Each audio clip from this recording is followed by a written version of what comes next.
ምንም እንዳፈሩሽ የፈለጋችሁ ተነዛዙ። ወይ ያሳዝንሽ? ለምን ያሳዝነኛል? ግዴታው እኮ ነው። ዝም ብሎ ቆንጆ መጥበስ አለ እንዴ?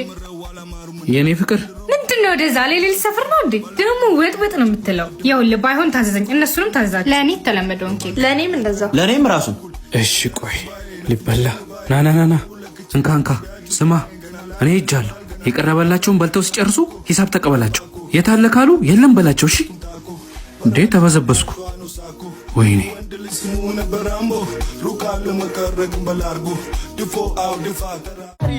በአንቺ ምክንያት ነው። ይህ ሲያስጠላ በአንቺ ምክንያት ነው። እሺ ወደዛ ወይኔ ተጫወተብኝ አይደል? አንተ ጅል ትጫወተብኛለህ። የሰው ብር መበዝበዝ አይሰለችሽም? ያንቺ ሳያንስ ሌላ ሰብስበሽብኝ ታመጫለሽ። ጠብቀኝ፣ እኔ ባልሰራልሽ እንደተጫወትክብኝ እጫወትብሃለሁ። የሰው ልጅ ላይ ና ቶሎ እባክህ። እና እንዳልኩሽ አድርግሽ እንዴ።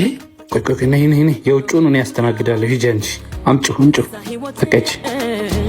ያሳሰበኝ ነው ደህና ነኝ ስትል አንተ አሁንም መካካም ነህ እንዴ? ቆይ ግን መቼ ነው የሚያልፍልህ? ምን ልታዘዝ? አየው የድሮ ፍቅረኛ የነበረ ድሮ መኪና ነበር የሚያጥበው፣ አሁን ደግሞ መስተንግዶ። ወይ ተርፈሻል። ይሄኔ አንቺን ቡና ጠጡ ነበር ምሰሪው። ይቅርታ ምን ልታዘዛችሁ? ሂድና ቡና አምጣልኝ። ለእኔ ደግሞ ውሃ። እዚህ ጋር ላሉት ያ መኪና ጣቤት ሄዶ ነው። ማንን ነው አሁን ሲያስተናግደን የነበረው? የደሃ ልጅ እኔ መምጣቴን ፈርቶ ነው። ጋሼን ነው እንዴ? የቤቱ ባለቤት እኮ ናቸው። ይኸው መኪናው ጋር እንደውም ስልክ እያወሩ። ምን? እኔ አላምንም። አንተ አቤት። እንዴት ግን ከዛ ነገር ተነስተ ሁሉ ነገር ሊኖርክ ቻለ? እግዚአብሔር እኮ እንዳንቺ አይደለም።